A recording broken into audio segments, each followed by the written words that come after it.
Alright, welcome to Extermination Radio, the show where we talk about Doom and Doom level design and mapping and being part of the community and all kinds of cool stuff. And we're huge Doom nerds. We talk about Doom all the time.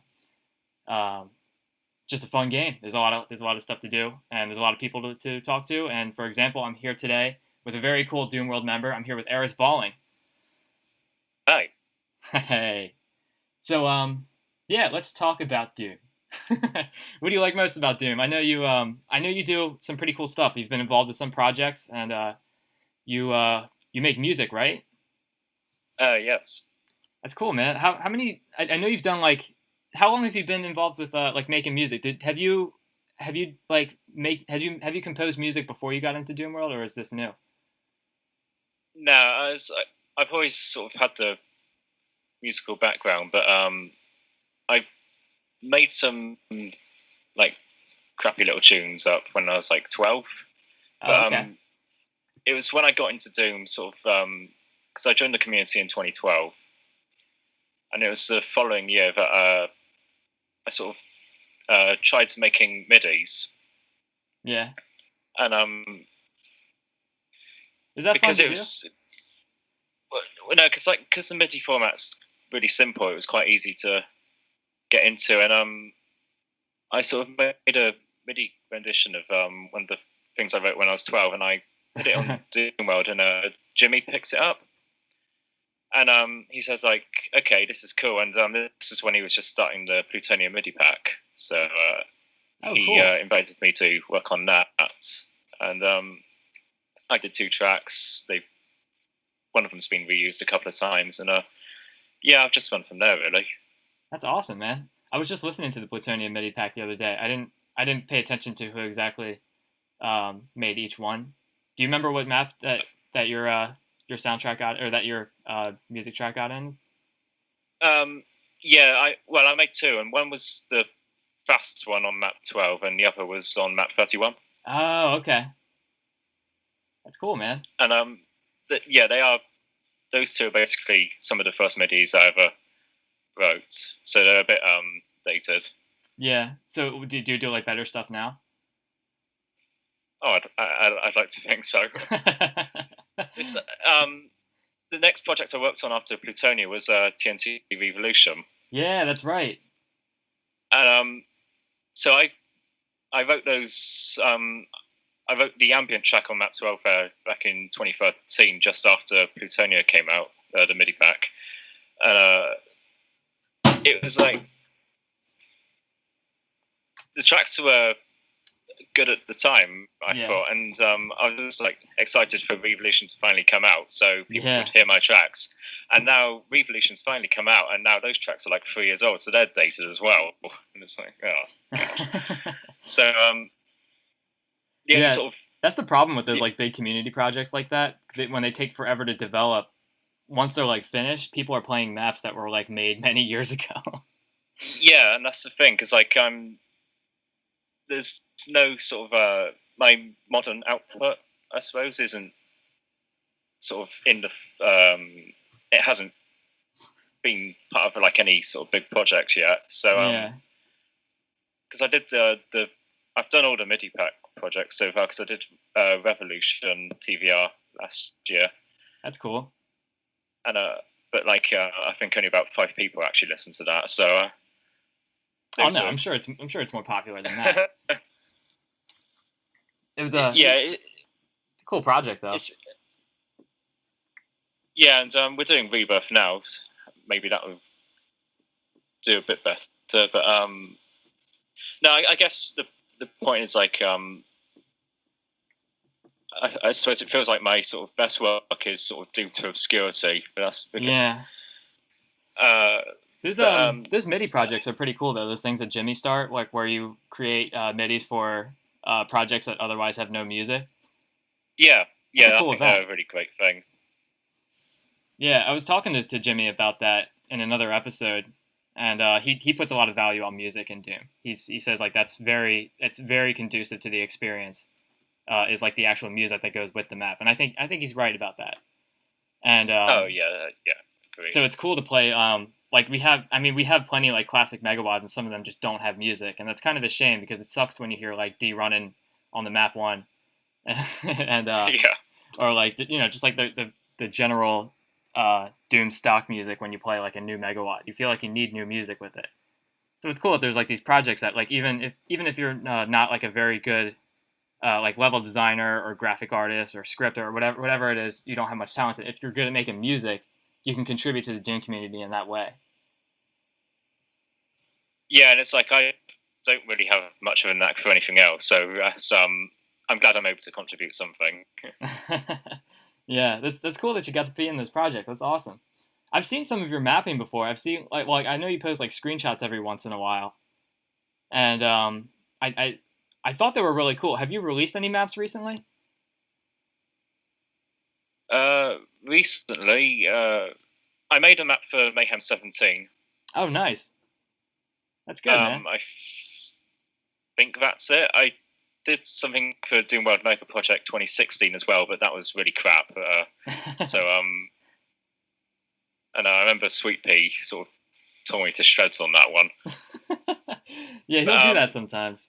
He can be a little nitpicky, but he's cool. Yeah, I probably deserved it, to be honest, because I just sort of when it got to monster placement, I was just like, oh, whatever. Yeah. So let's just have some March files here. Yeah, put Spider Demon there, whatever. Just call it done. That's fine. Before that,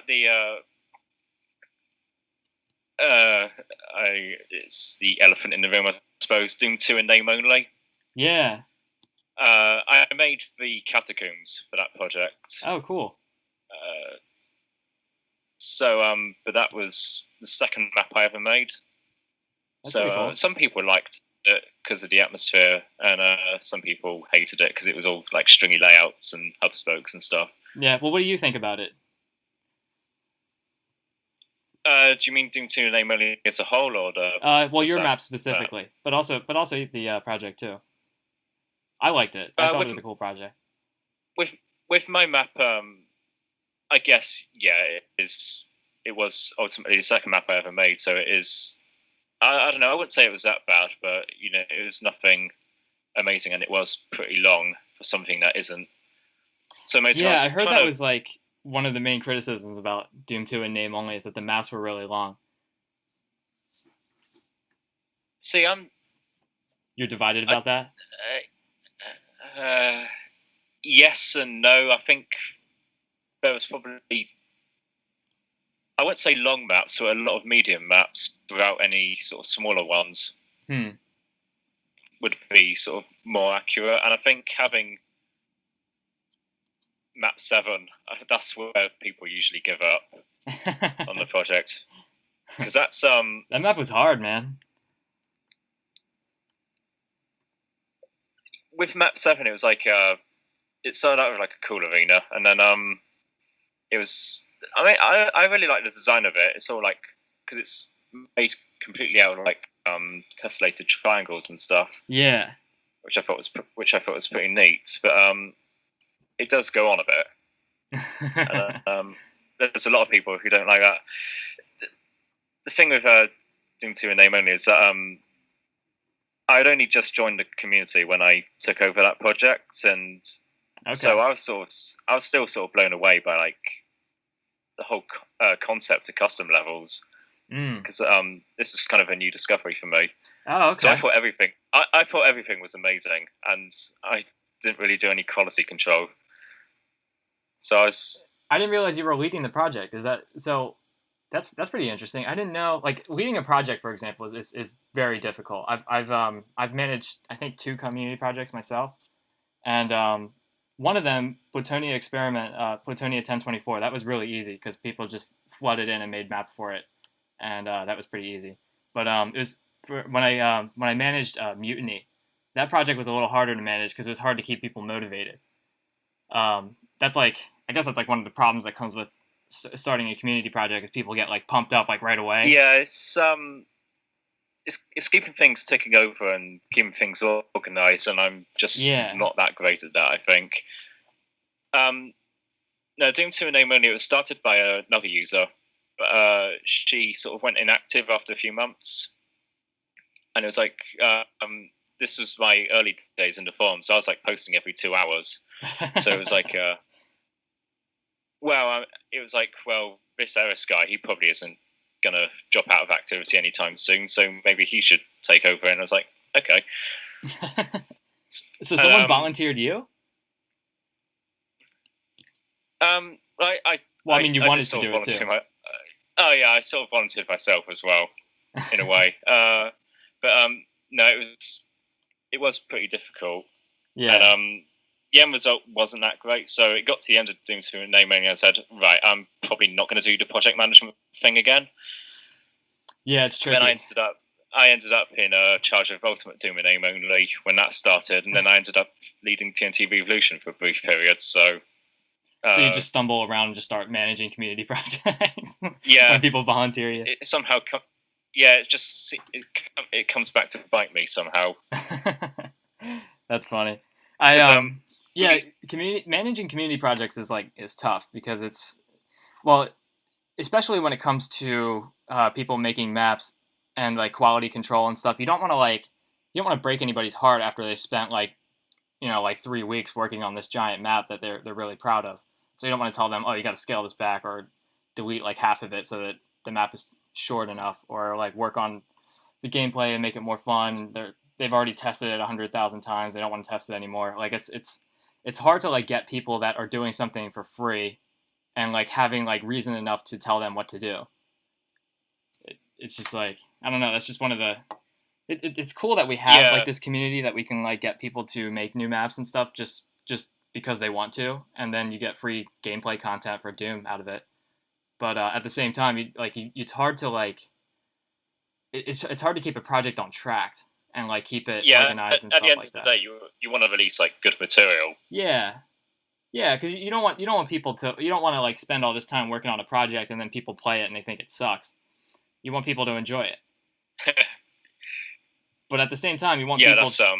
But like being part of a community project, you kind of have to like be in this balance where you want the people who are making maps to be having fun too. So you don't want to like make it feel like a job. It's I don't know. I'm not really sure what the best way to go about it is. I mean, I'd like to see. I mean, it would be cool if we had like more like projects where it was a more like an organized team where everybody had like a very like they had like an equal stake in the project and they were all interested in the same project together, and they all communicated often, and that way you can kind of like keep things consistent and stuff like that. But when it comes to community projects, everybody's a little kind of disconnected. They just want to do their own thing, and they just want to contribute to something that's bigger than something they can make on their own. Yeah, that's why it's pretty impressive when you get community projects that are like really cohesive with themes, because the amount of coordination that has to go into that is actually quite major, really. Yeah. Yeah. I know you do a little bit of other things too. Like I noticed in pretty much every what is it called, the TNS, the Thursday Night Survival. I've seen like almost every screenshot I see your name in the leaderboards. You play a lot of multiplayer? Yeah, well, I'm actually one of the moderators of TNS. Oh, okay. So every now and then, it's actually quite a rare occasion, but we announce the sessions under the Team TNS account on Doomworld. It's usually Keyboard Doomer, but sometimes it's me, and there's a couple of others as well. Awesome. For those of you who don't know, Thursday Night Survival is a gameplay kind of an event. So like if you can download this source port ZDaemon, which is a multiplayer source port, and then every Thursday they do this big event where they play some megawatt or some map set on survival cooperative. And that's where you play cooperative, but you only get 1 life or 2 lives or whatever the settings are. And it's a pretty cool thing, man. I like that we have like these like events where like people can all get together. Like we have like Odamex Saturday Nitro. I think Xandronum has something too. I think it's called like Saturday Night or something. I don't know. I forget what it is. They have Friday Night Frag Fest. Oh right, Friday Night Frag Fest. That's right. Yeah. With TNS, we get really good turnouts. Yeah. It's usually like we can usually expect to see more than 30 players on the server at any one time at sort of the peak. And the sessions generally run for about at least 5 hours. Yeah. It's fun, man. I haven't played much myself. I don't get a lot of chances to like play Doom online, just because I only play like I'm just a busy guy, so I only get to play like Doom maybe a few hours a week. But yeah, I would love to make them more often. Yeah, I recall you. We played UAC Ultra a few years ago. Yeah, and, I remember you turned up sort of in our third rotation, which is when we had like a load of custom monsters and stuff, and it confused you. Yeah, yeah. I was getting my ass kicked because of like all the new monsters. I had no idea how to play. Yeah. It was so weird to like play my own map with all these new monsters, but I got into it late. So the first round you guys played with the normal monsters, and that's what I was looking forward to. But I can't. Yeah, that's late. I suppose that's sort of the secret to our longer sessions is that we have multiple modes. So we start out just like plain ultra violence, normal settings. The second go is actually double damage from the monsters, and fast monsters are on. Nice. And it depends on the world, but we usually don't get past that because that can be really difficult. Yeah. So the custom monster stuff, that's actually the third run through the maps, and there was sort of one of the sort of more legendary TNS sessions was a coffee break. we played it on a New Year going into 2016, and it ran for 33 hours. Wow. So yeah, people were still playing on sort of the early hours of Saturday morning. That's amazing. And I think we were on like the 17th rota. That's cool. We've got quite a wide range of crazy scripts and stuff to sort of make up our own sort of like new modes. So like random damage. We had railgun mode, I think, at one point where you can only shoot with the railgun. I think after about 10 or 11 modes, we just ran out of ideas and just started over from the first one again. Yeah, I remember when shortly after Mutiny came out, I was pretty conscious about making it like multiplayer friendly. And what's really cool about this the Thursday Night Survival is that people are playing these projects on multiplayer that might have only been played on single player. And that way you can kind of see how the maps work, and you can kind of get an idea of like what is good cooperative gameplay. And I remember when I joined in, well, I don't know if I joined in. I think I watched a stream about it. But there was a point where you guys played on a mode where it was only rocket launchers, and that was pretty fun to watch. Yes. But yeah, like you do some other cool stuff. Like I noticed that like if there's a particular part of the map that's broken, somebody can generate like a teleport so that you can get past that part, right? So like yeah, that's correct. This is sort of delving into TNS humor here. We call that farting. But yeah, that's a set of 3 scripts. One sets the entrance, the other sets the destination, and the third one actually puts it in the map. So yeah, we have like complete control over those, and we've used it for counter trolling as well. There was one guy who was like just like really annoying, so we stuck him in an infinite loop. That's funny.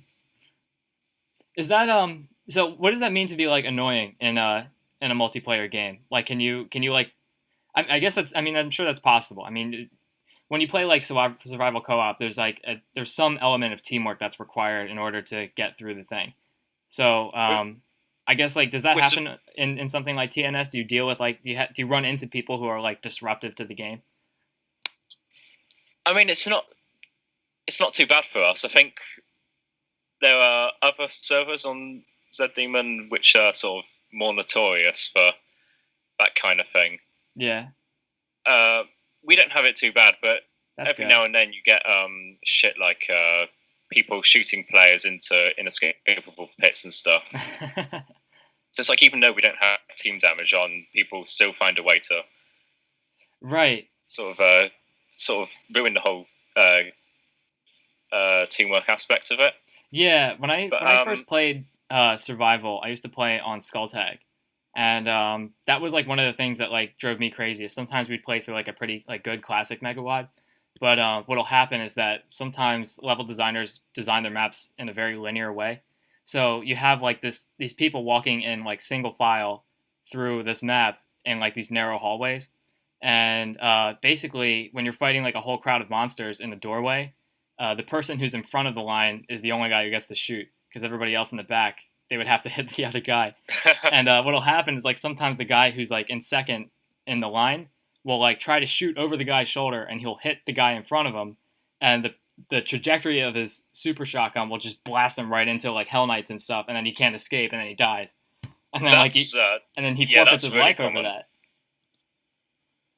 That sucks when that happens. Yeah, it's pretty annoying. It happens quite a lot. We try.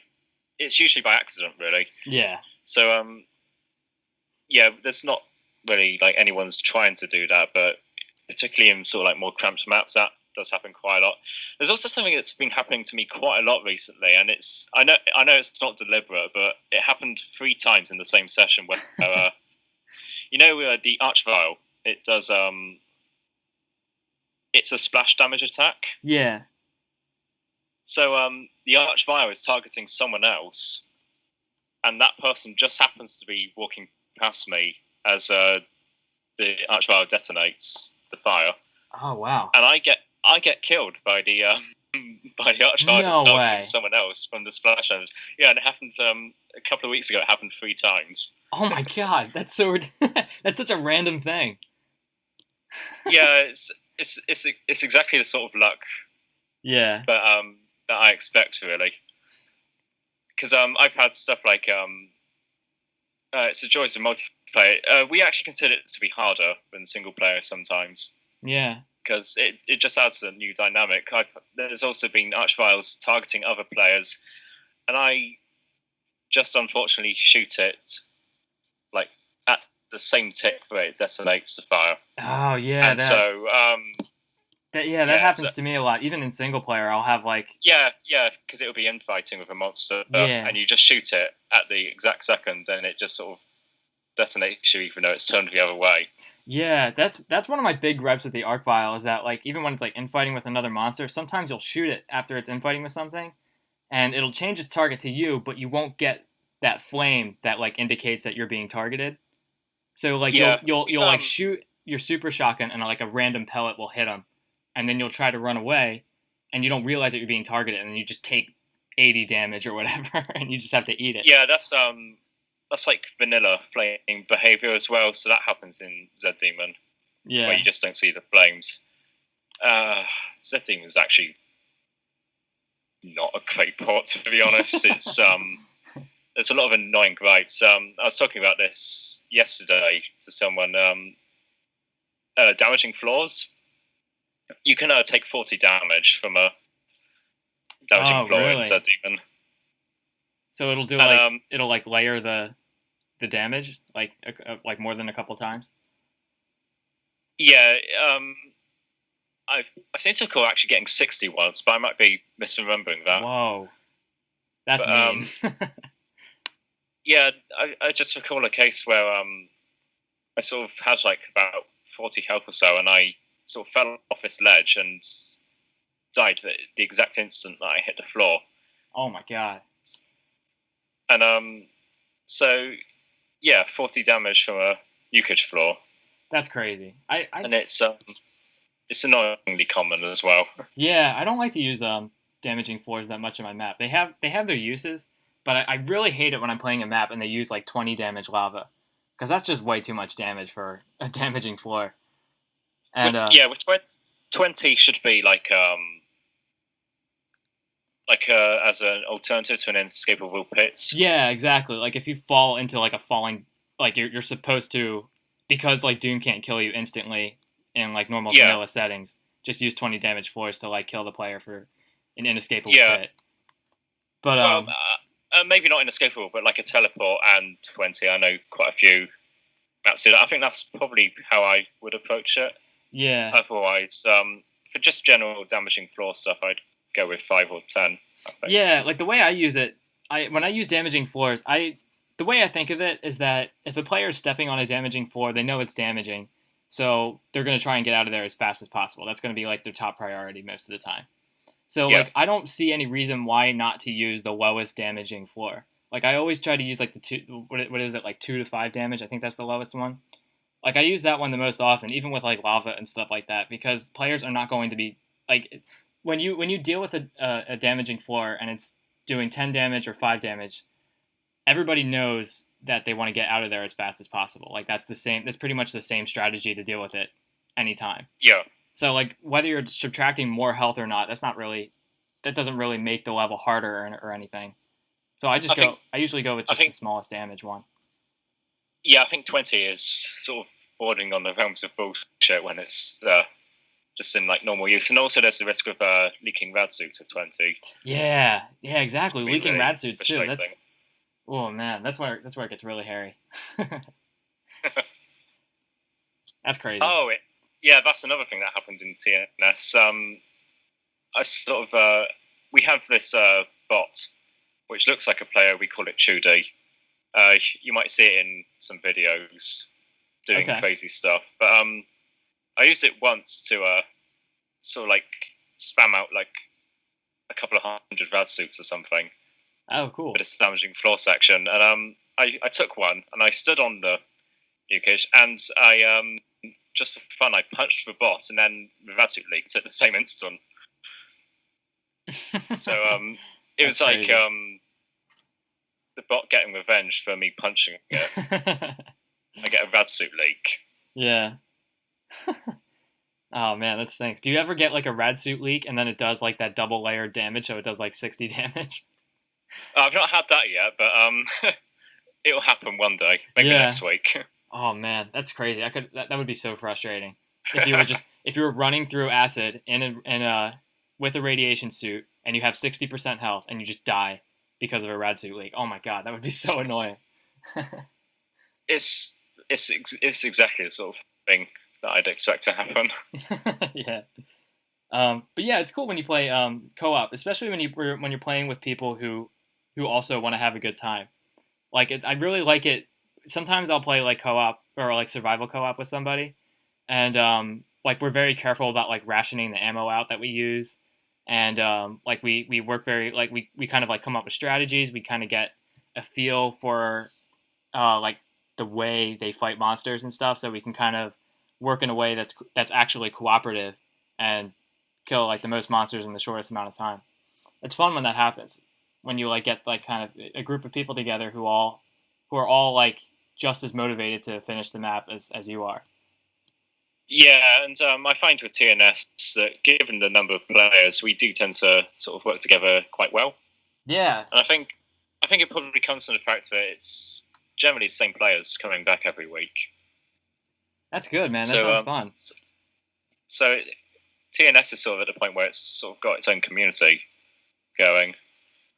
There are we do have a message for like rationing stuff that comes up when you join the server, but I think quite a few of us are guilty of just taking everything that we see and just like screw everyone else. Yeah. But it happens. I think Anima Zero is quite bad for that.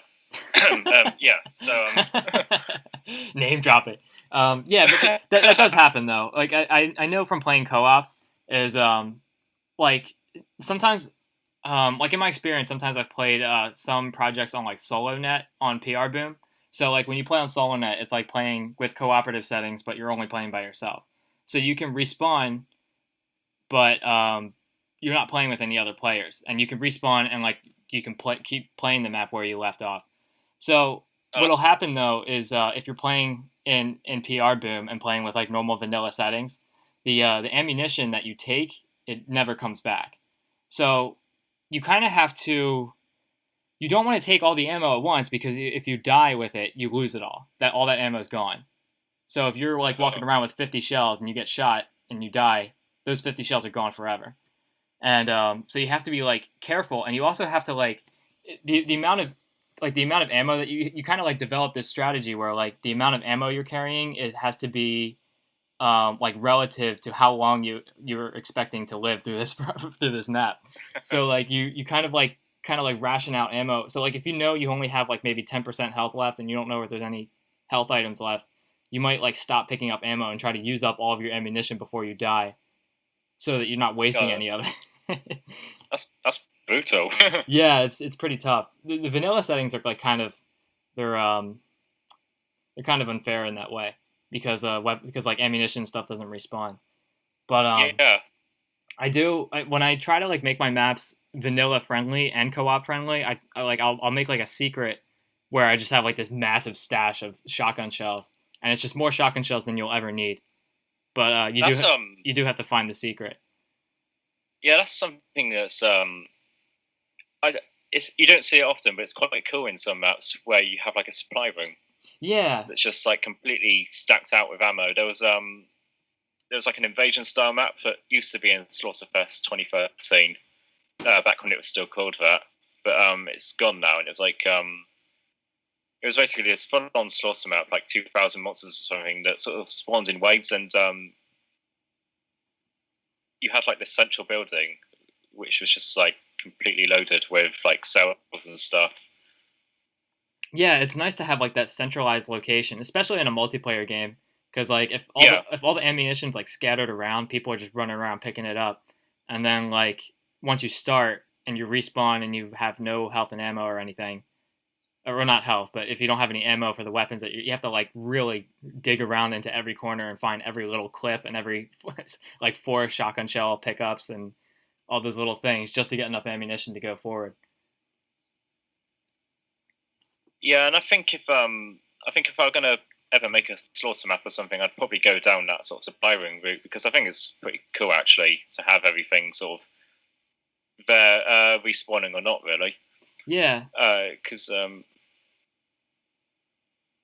guess I just like the idea of it's like a final sort of last stand kind of defense. Yeah, right. Sort of thing. Yeah, there's a map like that. I feel like I'm sorry. There's a map like that in Community Chest. I forget which Community Chest it is, but it's the Mucus Flow. I forget. I think map 24 or something. But they have CC2. Yeah. Okay. So yeah, they have like that supply area. It's like a destroyed building, but it's just loaded with everything you could possibly need. And that reminds me. Disturbia. We played it on Iron Man the other month. Yeah, that's right. Disturbia does that too. That was fun. Disturbia was a bit more difficult than sort of what I'm accustomed to, you know. Yeah, Disturbia is really tough. Death Destiny is he's a hard mapper. I don't think I've ever lasted more than about 2 minutes in his map, so yeah. I was kind of pleased with my Disturbia result, really. Yeah, it takes a lot of practice. It's, you know what I found recently is actually really good for practicing. I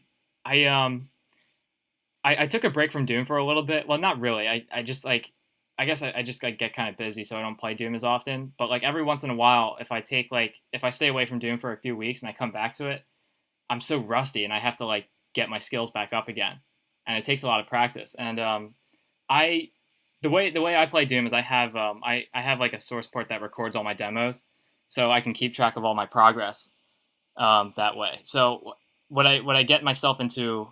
I get myself into the situation where I'm playing through Megawads and stuff, and I get past like the first 15 maps because they're all like really easy. But by the time you get to like map 16 on, it gets like really hard, especially in things like Alien Vendetta and Ancient Aliens and Scythe 2 and all that kind of stuff. It gets like really crazy hard, and so I'm like halfway through pretty much all of my Megawads, and like every time I start, I have to play on like basically the hardest part that I left off at.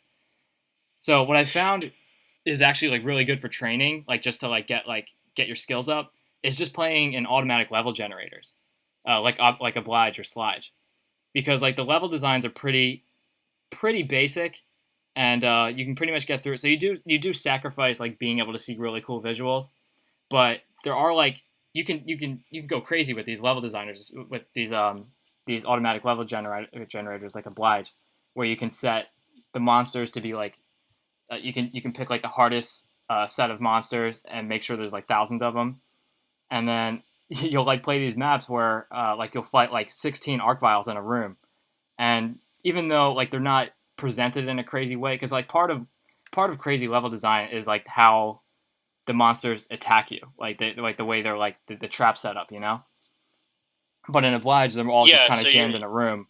So you get these like scenarios where you fight like 16 arc vials, and you're like, wow, I've never actually killed 16 arc vials in a room before. But you can use the doorways and like all the pillars and stuff that are around to your advantage. And there's usually, when you fight so many hard monsters, it overcompensates with like health and ammo. So there's just health and ammo everywhere, more than you could possibly need. And yeah, you can that's just practice dealing with monsters without like the conditions of like dying all the time that happen when you're playing a hard WAD. And it kind of it's good at like shaping cool, your skills. actually. Yeah, it's just like a good training ground to like kind of get your skills back up to speed. I would recommend that, because I was talking to Dario Casali, and he said something about how he's gotten like plenty of emails from people who said that Plutonia was just way too hard, and he doesn't have any remorse for those people. But I remember there was like a thread in Doomworld not too long ago. Somebody posted like, how far did you get through Plutonia? And pretty much everybody was like, it was pretty like divided down the middle. Like you either got through Plutonia all the way, or there was people who just gave up by like map 4. I think I pretty much only played the maps on the PlayStation version, so it was only 6 of those. Oh, okay. The problem I've got is like it's partly for the same reasons. There are just so many WODs that I haven't really played at all. So you could basically name any sort of well-known P-WOD or Mega WOD or whatever, and the chances are I haven't played it in full. Oh yeah. Which is, this is probably why I'm not very good at Doom, because I just haven't played anything. The thing is, like, when most people start getting into Doom, they find a community, they find custom levels and stuff, and you get these threads all the time on Doom where they're like, okay, recommend me some levels, and you know, it's always the same responses. It's like, play the top 100, play the Cackle WODs. Yeah. And when I started playing Doom on the PC version, I never did that. So I've sort of spent most of my time in the Doom community actually sort of more towards making stuff for it than actually playing. So just last week I started, I meant to start playing like the top 100. I did some stuff from 1994, so like Serenity, Eternity, those WODs. But no, it's like modern stuff. I played Sunlost in full, and I've played most of Ancient Aliens, about half of Valiant, and I'm struggling to think of much else actually. Oh, back to Saturn X, but yeah, I'm quite bad for not playing WODs and stuff. Well, that's not true, because you play in like the Team TNS all the time, so you've played a whole bunch of stuff.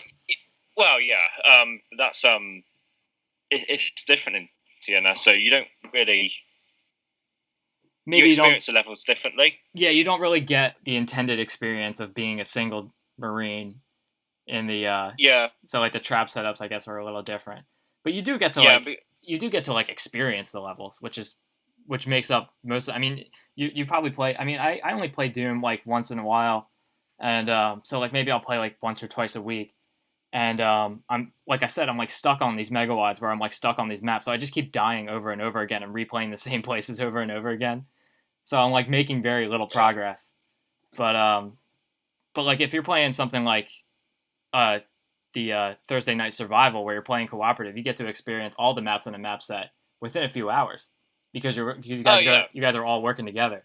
So you're probably getting more. You're probably getting a more rich experience than I am, just from dying all the time. That's true, but then in TNS I do spend most of my time dead anyway, so I don't actually get to play the maps as such. I just sort of watch them. That is true. That is one of the caveats of survival, is that if you die, you have to watch. Yeah, and this week we played a compilation WOD that included VRAC 3, and there was a lot of waiting there. That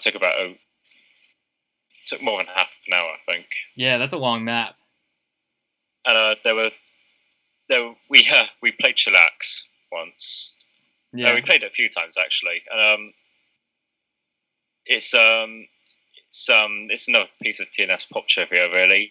That's a session where we had the longest Macho Man, and for context, for people who don't know TNS, when there's only one person left in the map, and it's past the time that no one else can join, the music changes to Macho Man by the Village People, which it starts out funny. It can be a bit grating on longer maps when it's on a loop for like the best part of an hour. But Chillax map 16, Anima Zero played for about it was 80 minutes, I think. Wow. He was the only person alive, and then he died at the end. So he had to play it all over. Oh man. I think we skipped it, but in his defense, it was like this bullshit lava run that was like impossible to get past. So it wasn't his fault. But just nearly an hour and a half, and he did it on his own. It was pretty crazy. Yeah, that's crazy, man. That does happen though. I know in my experience playing survival, there's like it's usually if you play with like 100 people, like if you are playing in a game with like maybe let's say 50 people, like the first 40 will die within the first couple of minutes. Oh yeah. And then like you're left with like the last like 10 guys who are like pretty strong, and then like what generally happens is usually everybody dies except for like one, and usually that guy's like carrying the whole game on his own shoulders, and I'm not really sure why that happens. I guess maybe if you have that many people playing Doom at the same time, it gets really chaotic and people get shot and die for bullshit reasons and stuff like that. That definitely happens, and there is also just the fact that some players are just really good. Yeah. Because I often find we usually have the same people who end up with the Macho Man music at the sort of end of rounds, and there's like probably the majority of machos nowadays comes down to maybe 2 or 3 people. It's usually there's what springs to mind now is Plutonio on Nightmare when we did that, and we hit 56 players on the server at one point. Wow, that is crazy. It took us 3 sessions to beat Plutonio in full on Nightmare because it is bloody difficult because you get like co-op cyber demons everywhere as well. So it's like map 14, I think. That's an infamous TNS moment because we were stuck on map 14 for several hours, I think. Wow. And we were finally put out of our misery when JCD speedrunner, he did the Archvile jump. That's pretty amazing. Got us out of it in about 10 seconds. So, that's great. We're grateful for that. And then sort of around the map 20 area, it was the second Plutonia session for Nightmare. We played like maps 16 through to 24 or something, and Callaghan, he basically exited every map, so the rest of us weren't really doing anything. That's cool. That's cool that you get like good speedrunners and stuff to be part of the project too, especially when you get stuck on those crazy maps. To have somebody who's just like, all right, you guys want to skip this, and they just they find all the shortcuts and just bail through the map. Yeah. It takes them quite a few goes as well though, because obviously multiplayer only monsters added to the mix, so it shakes things up a bit. Yeah. We had Zero Master in for a few maps as well on one of the sessions, so he helped out quite a bit. That's awesome. I think. Zero Master, for those who don't know, he has the world speed record for Doom 2. He beat Doom 2 in 19 minutes and 28 seconds, which is unbelievable when you consider that all 32 levels, like and a casual playthrough, probably could take close to an hour and a half. And we had Klooper as well, and I was actually just listening to that episode before we started today, talking about the Doom 2 speedrun. Yeah, Looper is awesome too. He's an awesome Doom player. That's cool, man. You get all these cool people playing ZDaemon. Yeah, I just can't imagine like being able to play Doom like that. Yeah, neither can I. I've tried a few times, like tried to speedrun Doom 2, like even at my own pace, trying to speedrun, and it's like I still die, like just because like the act of trying to play Doom fast it'll get you killed like in no time. and there's some things you just like can't avoid, and these guys are just so good at getting through them and managing them in like the shortest amount of time possible. Like I know like map 2, for example, is just like full of shotgun guys and stuff, so you'll just take like a shit ton of damage if you don't like really work your way through it. But at the same time, you're like under all this pressure because you're like, I want to beat this fast, so you want to go through it, and sometimes you'll like miss a shot or something, and like you'll try to kill this shotgun guy, and in order to get to the key that you're trying to get to, you have to go right next to him, and he gets like one good shot on you and does like 90 damage, and it's crazy. Oh yeah. There was an Iron Man run where I took like the full 45 damage from a shotgun guy, and then I had to punch him down to death with 5 health left. Yeah. I somehow got out of that one. It's yeah, I don't know, these speedrunner people, they're just crazy, really. I don't know how they do it. And let's not forget with Zero Master, when Doom 2016 came out,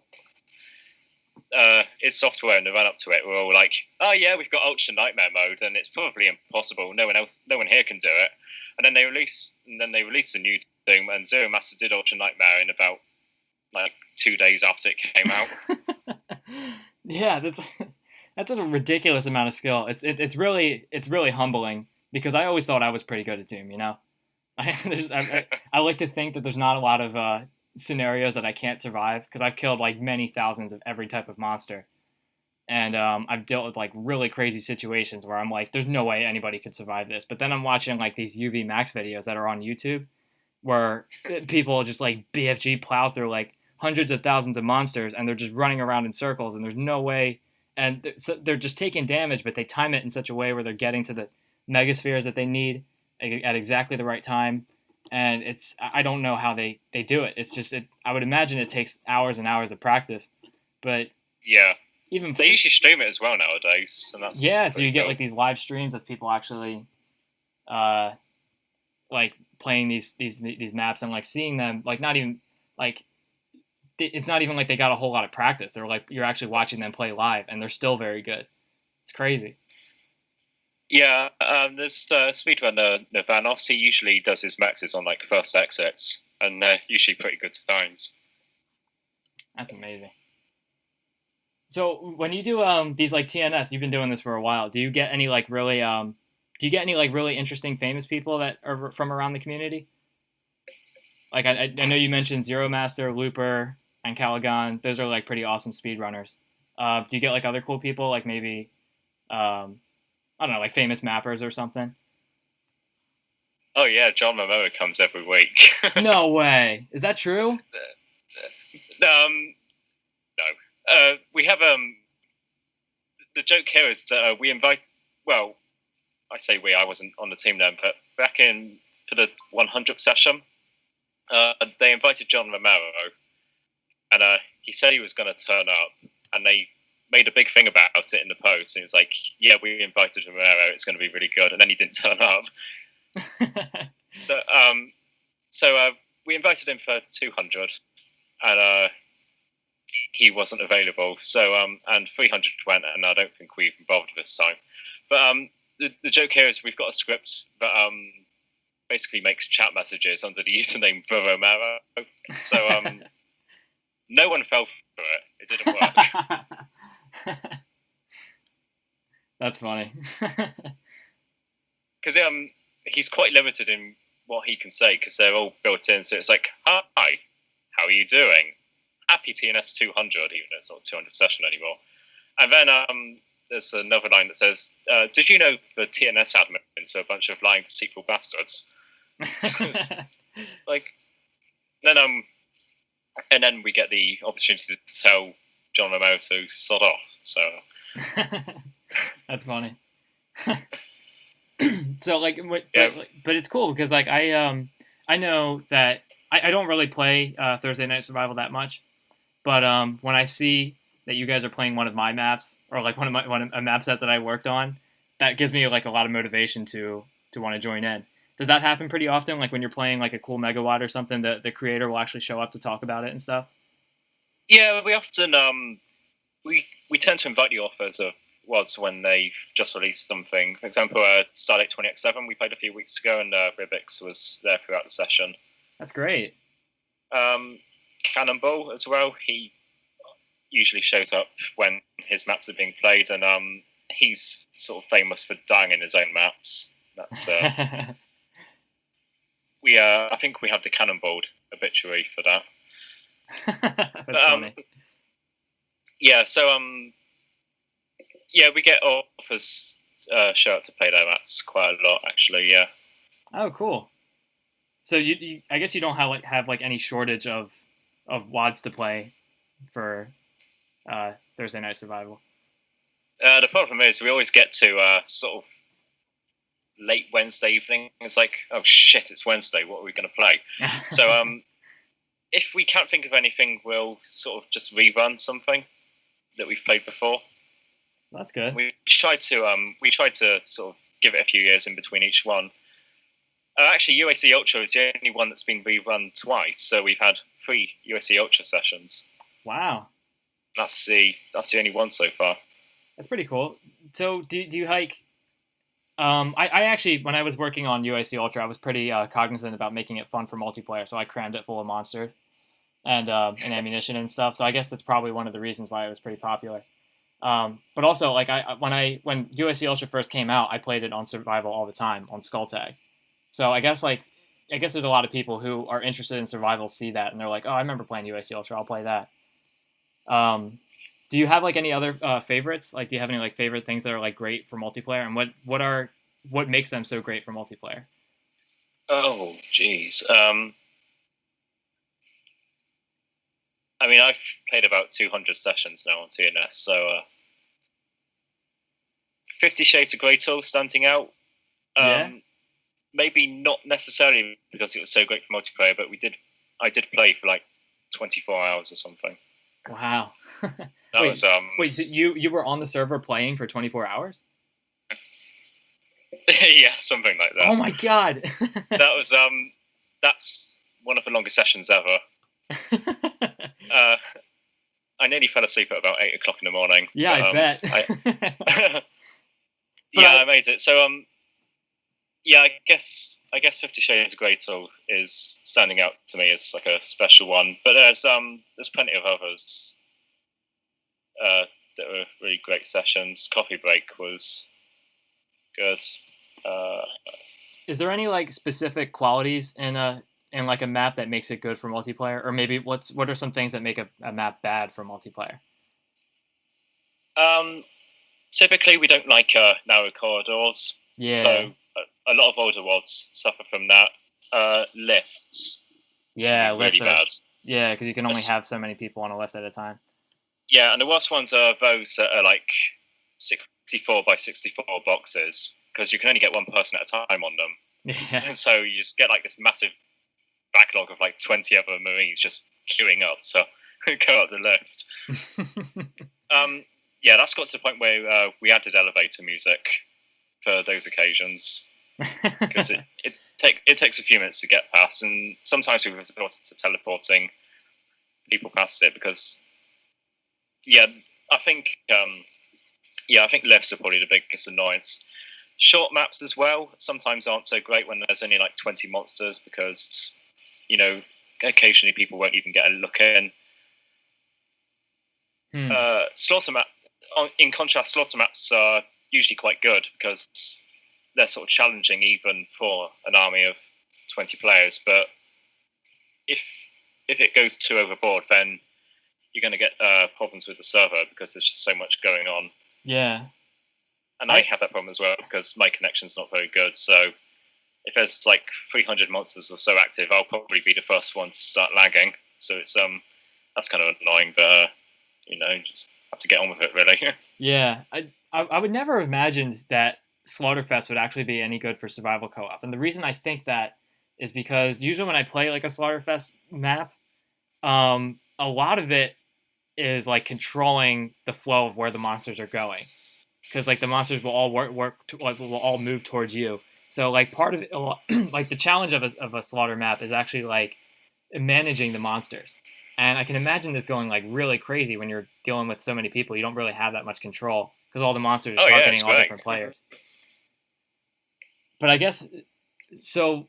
I'm trying to think, like, so what actually happens? I guess like all the monsters are targeting different players, so they scatter around, so you don't have to deal with as many at once. And chaos ensues, and it's glorious. That's cool. I forgot what I was going to say now. But yeah. So like, what is it about? So like, when you're playing a Slaughterfest map, what is it about it that makes it so fun? Well, I mean, I guess there is a downside of it being laggy if there's too many active monsters at once. But it's also like really, I guess, because you're dealing with so many hordes, it takes a while to like crush through them. Because that is like one of the things that I think is like kind of annoying about co-op, is that if you're playing with like it's the Doom Marine alone is a very powerful beast. He can kill lots of monsters in a short amount of time. And then when you add like 10, 20, 30 other Space Marines who all have super shotguns and all have mega armor and backpacks, you can pretty much blast through anything like really fast. So like things. So like dealing with like large scale battles is which would normally take pretty long on single player, can probably get done in like a few minutes on when you're playing with that many players. Yeah, but the advantage of having so many players is that everyone has something to do as well. Yeah. Because with sort of smaller maps and sort of less crazy ones, you often get a case where sort of the players who know the map quite well already will sort of charge off into the sunset, killing everything. Yeah, and then everybody behind just has to deal with a bunch of dead monsters. And then sort of like less experienced players like me, because I haven't played anything, we're just sort of left at the start. It's like, where do we go? Yeah, you're trying to figure out where to go, and there's just dead bodies everywhere, and all the items are gone, and there's just nothing to do. Yeah, so what I like about so that's why I like slaughter maps for multiplayer, and it's actually quite a nice contrast, because for where single player is concerned, I generally don't like slaughter maps. So it's cool to be able to sort of get the best qualities of every kind of map just by sort of playing single player or multi.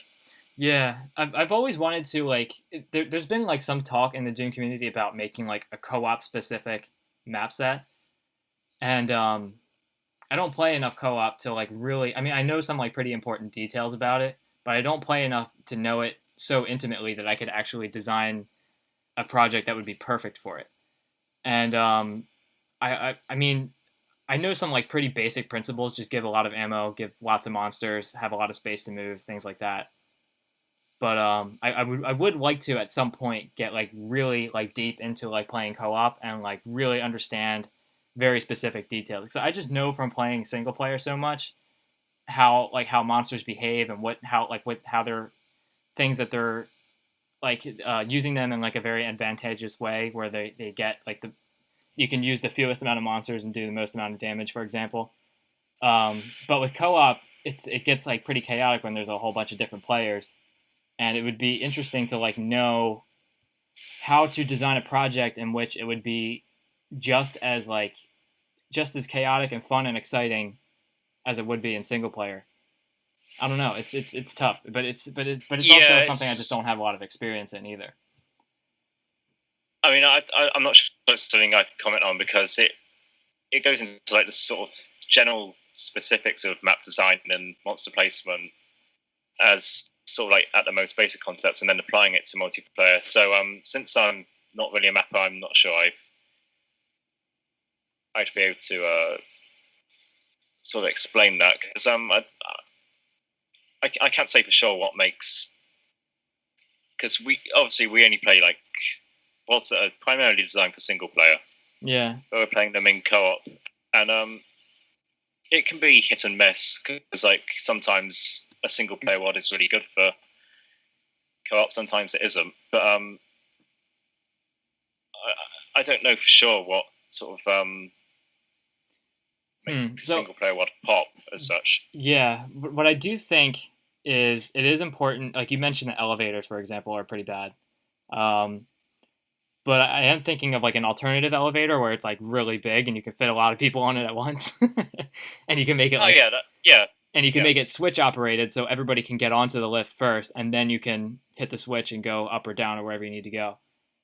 And then that would be like a little more co-op friendly. But I also think like I think if they move faster as well, if because I think you can set the speed in Boom, can't you? Yeah, in Boom you can change the speed. That's true. And so definitely use that as well. Yeah, because you don't want to be waiting for elevators. Arenas are quite a big one because it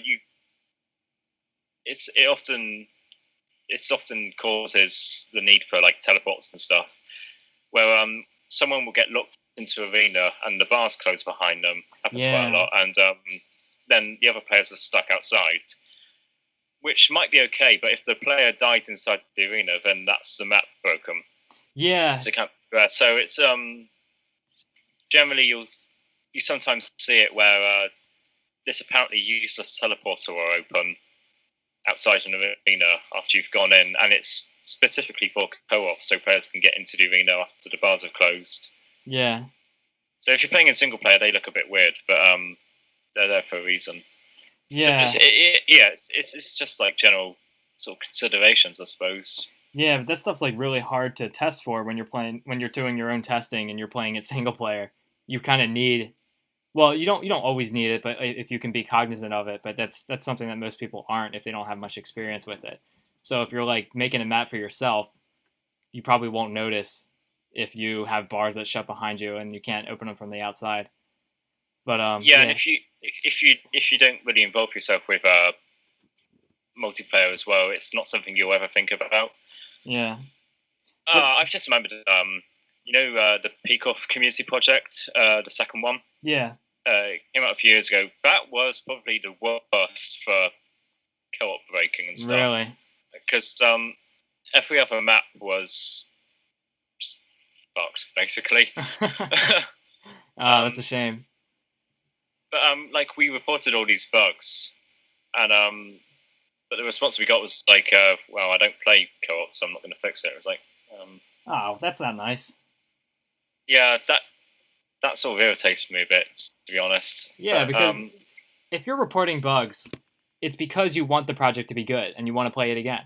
You know what I mean? Yeah, and I can understand maybe you don't want to compromise something because it's intended for single player and it's a bug that concerns multiplayer and it might sort of screw something up. But I think if you can fix something for multiplayer while keeping the single player experience intact, then I don't really see much of an excuse. I remember the second half of the world was better, actually, even though that was mostly the rejects, funnily enough. The first half, which was mostly the main mod itself, was quite broken, if I remember rightly. That's a shame.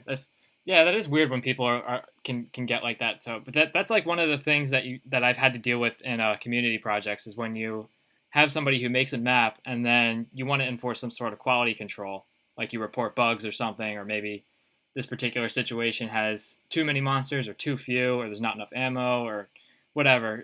There's some problems with it, and then if people report back to you and they say, well, I tested it and I thought it was fine, so I'm going to leave it. And it's like, well, I want this to be fun for everybody, not just you. Yeah, it's all compromises and stuff, really, isn't it? Because sorry, I don't know where I was going with that. Yeah, well, it's true. You don't want people to. I mean, this is when you're a level designer. Sometimes when you're making a map and you put that many hours into it, it becomes your baby. So you don't want to hurt it. You don't want to do anything to nerf it or do anything that would change the gameplay experience to be different than what you wanted it to be. And then when people report bugs and they say something that you thought was really cool actually doesn't work at all, that's really disappointing, and people want to keep it. I don't want to get rid of it. Yeah, they don't want to get rid. They don't want to get rid of the cool things that they thought was cool about their map, and it can be kind of disappointing when you want people to make the best projects that they want, but they're kind of stubborn about how they feel about it. But but like as we were saying earlier, it's one of the caveats of having a community project where people are volunteering to do something for free. Yeah. And they're committing their own time. You can't really make them do anything because you're not paying them. Oh yeah, definitely. That's a shame though. It's like with P Corp community project. Oh yeah. that was kind of annoying. Oh wow. But that's just one to consider when we're sort of picking boss to play again. Probably not that one, unless we make a fix for it or something. But I don't know, that takes quite a lot of work. So yeah. I doubt that'll be on TNS again anytime soon. I suppose with regards to like mapping and quality control and stuff, I was quite surprised actually when I submitted my map for Mayhem 17 last month, and the feedback I got was, it's good. That's good. Yeah, I made a good map. That feels good, man. It feels good when you make a good map and people like it. I was that generally took me by surprise, because I made this is sort of where I stopped mapping really, was back in 2014. I set out, like every new mapper does, to make this amazing mega world. It's going to be the best thing ever and stuff. And I made the first 2 maps, and I sort of panicked a bit, and so because I didn't know if they were actually any good, so I sort of posted them on Doom World, and it's like, yeah, they look cool, but they are really boring. So I didn't take it any further from there. So I kind of scrapped the project after that. Yeah. Well, I think everybody gets into that situation where they want to make this awesome megawatt, and they might get like 3 maps into it, and then they're like, I'm not sure where I'm going with this. Yeah, it's like I don't know. Ever since I released those 2 maps, it's like I just haven't been able to make any maps, and that's a weird thing, because it sounds a bit like I'm sort of attacking the people who gave the feedback, and I'm not. But, no, I was glad to have the feedback, and I'm sort of glad that they told me then, when I was still only 2 maps in, rather than sort of I ended up a few years down the line and I released like the worst mega whatever or something. But it just seems since then that I'll start a map, and then I'll make like a couple of rooms or something, and then I just never touch it again. Yeah, and it's really not. It's really annoying, because I'm sort of at the point where I have ideas for sort of maps, like thematically and visually, but I don't really enjoy the sort of process of putting into a map editor. So I'm sort of torn with mapping. Yeah, that does happen. It sounds like what you're describing is kind of like mapper's block, kind of. So like it's you get involved, you get started with making the map, and then once you're halfway into it, you're like, I don't know what to do with this next. Yeah. And it seems like every idea you come up with somehow hurts the map in some way. It makes it worse. It's basically every time as well. Yeah. And I'll only get like 1 room in, and I was like, okay, this is rubbish, and I'll just bin it. Well, the beautiful thing about Doom is that the gameplay in Doom is pretty good on its own. You can pretty much, if you give the player a super shotgun and a bunch of monsters, it's usually pretty fun. What I do think, if your concerns are, what are your concerns about mapping? Is it that your levels don't look good, or that they don't play good, or what is it exactly? Do you know? No, I don't know. It's like I opened up GZ Doom Builder yesterday, because I'm trying to work on this TNT thing, and it was like okay, I've got some ideas for the next room. I'm gonna sort of get some stuff done on this, and I think I drew like 1 line and then close the map editor again. And I think that happens to quite a lot of mappers, but that's basically every mapping session for me. I'll just like drag a few vertices around, and then just leave it for another time when I'll drag some more vertices about. And so I've got this half-finished map now that's sort of TNT inspired. It's supposed to be part of this larger project, but it's been half-finished for the best part of 2 months now. I know in my experience from level designing, the maps that I finish most often are maps that I planned out in advance. So I'll like draw the map out on paper, and that kind of gives me an idea of like what I'm doing. And like another example of something like a method that I've tried that works for me sometimes is when I design the start room and then the exit room and make them like disconnected, and then I just have to make everything in between, and that way I have kind of like a guideline of when the map is complete. Um, Oh, that's something that kind of works for me. I've tried all kinds of like different styles because Mapper's Block is a motherfucker. I hate it when it yeah. happens, and it's really I deal with it a lot. And like even recently, I have a project that I'm working on that I want to finish, and I want to make the best maps that I can, and I know I can do it. But as soon as I get into the editor, I'm just like I'm not sure what I'm doing. I don't want this to suck, and it's tricky. But I know listening to music is really helpful for me because when you're mapping in silence, um, you're just kind of listening to your own thoughts, and usually your thoughts when you're doing something creative are usually pretty negative. so Yeah, I tried listening to like the PlayStation Doom soundtrack on a few occasions because that's sort of like dark ambient. It's quite nice for the yeah, background and stuff. So I've worked to that a few times. yeah, that stuff's pretty therapeutic. If you get like what I find helps me the most is when I'm listening to an album I've never listened to before, and just letting that play in the background, and that's usually really helpful for me. Um, yeah, it's Mapper's Block it sucks when it happens, but yeah, it's tricky though because you do want to make the best maps that you can.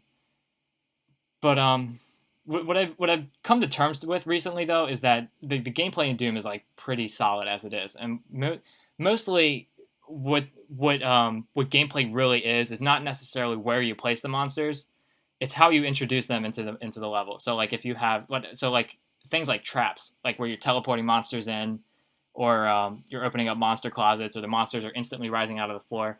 That's usually what makes Doom pretty exciting because we've killed the same monsters over and over and over again. We know how they behave. Yeah. So if you just put like a bunch of mancubuses in a room, and you walk into the room and the mancubus is already there, and it's basically it's pretty boring gameplay because they're just there. But if you can, that's the chief complaint actually that I got from those two maps I made a few years ago. It was like all the monsters were sort of directly placed. They were already in the map. There were no traps or anything.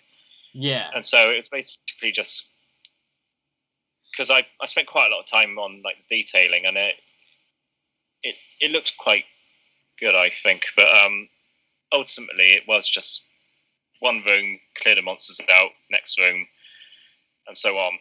Yeah. I think trying to sort of avoid that with this TNT thing, because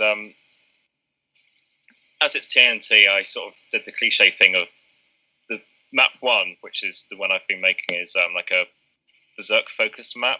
Yeah. Your TNT cliche, but this time, sort of what I want to do is like make that the difficult part. So I've got this Arachnotron as a sniper, and what I sort of want to do is like he'll be introduced like in this tower thing, and I put like an animated image of that on Doomworld, I think. Yeah. Of like the Arachnotron being revealed in its tower, and the sort of intention is that you won't be able to kill it with a pistol because it's out of sort of auto aim range and it's on the sort of thing. So the only weapon you should have is the fist, which obviously you can't kill it with because it's off in this tower. Yeah. But it can sort of it can hit you around the map as you walk around the map. So this one spider is always a constant danger. That's perfect. That's an awesome gameplay concept because if you have a map that's Berserk centric, you're going to be running around punching monsters, but you're trying to avoid getting sniped by something in the distance. That's really exciting. Yeah. That's a very good concept. Yeah. That's a very good idea. I guess it's a bit Ancient Aliens Map 3, but without the infinite spider thing. Yeah, well, that was similar because it was like you didn't have enough ammo to kill the spiders. Yeah. Well, it's okay if you're stealing the ideas. Like I read, I think it was in the unofficial WoW Designer's Handbook. It's like some old document that was made in like 1990s or whatever. But there was like a paragraph in there, and it says basically almost. I think it quoted Sandy Peterson. I'm not sure exactly. I'll have to double check. But it does say like you can pretty much guarantee that everything that you make will have been done before. So yeah, and I think 24 years down the line, that's probably the case. And there are I think there are mappers out there who are capable of still doing sort of like this innovative, amazing stuff that's never been done before. But at the same time, I'm not those people. So yeah, it's tricky. I'm not trying to be sort of original, sort of in gameplay, because that's not my strong suit. I think my strong point with mapping is probably the sort of thematic side, and I've got a lot of ideas for how I want the TNT thing to pan out thematically. That's good. I've got like the Revolution E3 sky in sort of light blue, and it looks pretty lovely, really. Nice. And so I'm really excited to sort of put that to use in the map. Yeah, that's good. Also, there was my rainbow thing that's on hold as well, but yeah. But yeah, the WoD Designer's Handbook, it says like you can pretty much guarantee that everything that you'll make has been done before. So basically, the best thing you can do when you're making a map is to like just steal ideas that you really like and try to make them better. And that's kind of my philosophy when I'm making maps too. Is I'll play maps that I really like, and then I'll be like, all right, so how do I make a map that's more like this? And how do I eliminate all the things that I thought were annoying about it? And that way, sure, yeah. That way my maps come out pretty cool the way I like them, and I think most other people like them too. So yeah, that's so it's okay to like copy stuff, and yeah, it's I mean there's so many WoDs out there. There's so much stuff to get inspiration from, and we've played Doom so many times. So like even if people like see something that they may have seen before, they're playing the wrong game if they're expecting something totally different. You know? Yeah. Well, I mean, like I say, there are a few mappers still out there that are sort of still breaking sort of new ground. That is true. I guess it's people like well, I have to mention Dobu. Yes. Dobu Maru. That guy is a genius, really. And so is really Moldy. Yeah, Saturnine Champo was really awesome. That brings me to Panophobia, actually, because I'm working on the soundtrack to that, which is it's sort of Dobu's baby at the moment, Yeah. and there's quite a lot of his maps in there, and some are like collaborations with Moldy. Ooh. So it's been quite a long way to think, because it's this community project that started like I don't know when it started. It was before I joined in World, actually. But, yeah, in the last 2 months, he's enlisted me to do about half of the soundtrack to Panophobia, and yeah, I'm having a blast working on that. That's actually. Good. So that's really fun. So I'm really excited to see the final thing, because I've played some of the alpha that was sent to me, and it is really cool. Nice. That's cool, man. It's nice that you get to work on that too in your own way. Yeah, it's I imagine it's going to be a bit of a niche, really, because of just how it's presented. But I think if you're the person who sort of likes the thematic side of things, you'll really like Panophobia. That's cool, man. Do you get a lot of people asking you to make music for their projects? I know I did. I asked you once. No, not really. No, not really? That's a shame, because you do make good stuff. I'm still sort of a bit obscure. Once upon a time, it was me and Alfonso who were sort of the upcoming thing, and now I think his midis are sort of getting a bit more exposure, and I'm still sort of in the undiscovered phase. God damn it, Alfonso! I know. Damn it, Alfonso! We have this continuous banter.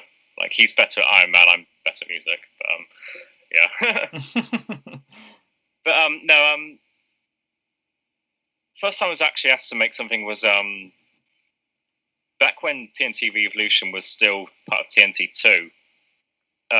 That's where my work started on that, because I was asked to do the Map 12 theme, which was the ambient track. I don't know if you played Revolution yet, but yeah.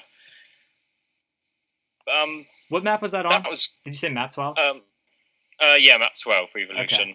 I'll check that out later today. And yeah, that was kind of it for a few years actually. It's only this year I've sort of started getting like a few people asking me for stuff. Yeah, I know you.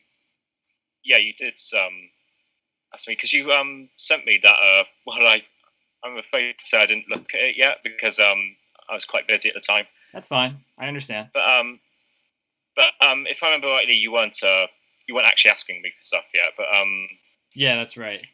That was like the whole Telosian incident ambient thing.